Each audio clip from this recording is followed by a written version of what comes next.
This is very important for us to understand as far as seeds being planted and being able to have new life, because this is always a movement in regeneration and taking us from glory to glory as we're transmuting additional shadows one at a time, taking us to a higher representation. So ultimately we can cross over and become Allah,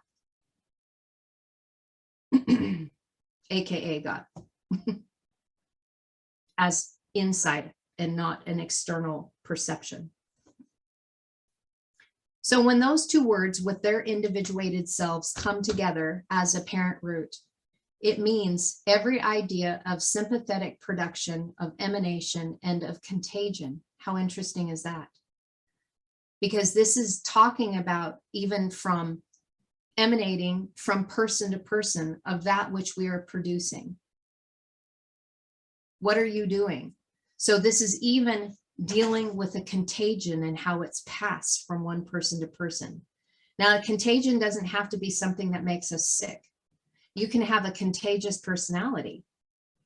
You can have something that is so wonderful and so remarkable that you are transmitting this to another person outside of yourself. And this is why those that are in that previous camp of Allah are going to be doing that in coming like Yeshua to those who haven't completed their work yet.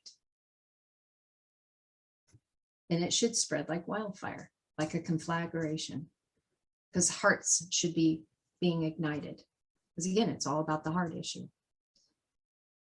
So moving to the next series of letters that are in the word, we get to the Bet He.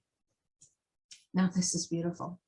This is the idea of a chasm, of an abyss, thing whose depth cannot be fathomed.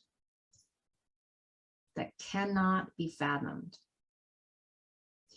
So in other words, when we look to see that there's something to do with blessings, blessedness, happiness, this is something that is unfathomable. The depth and the riches of that which we're talking about is so incredible that we can't fathom it. It's impossible from where we are in our standpoint right now, but it's going to be revealed to us. I don't know about you, but that's pretty amazing. That's pretty amazing, because I think that sometimes we touch it. Sometimes we experience it, if you want to call in worship or surrendering, honoring that which we do not know, that we're continuing to bow before, honoring that light that hasn't been revealed to us yet, and we begin touching it. And we begin feeling that presence of going, we know that there's something more. It totally feels unfathomable. And that's what we're talking about here. But yet this is having to do with us, looking as it instead of at it. We are. It's only our ego that limits us and separates us from the truth of who we really are.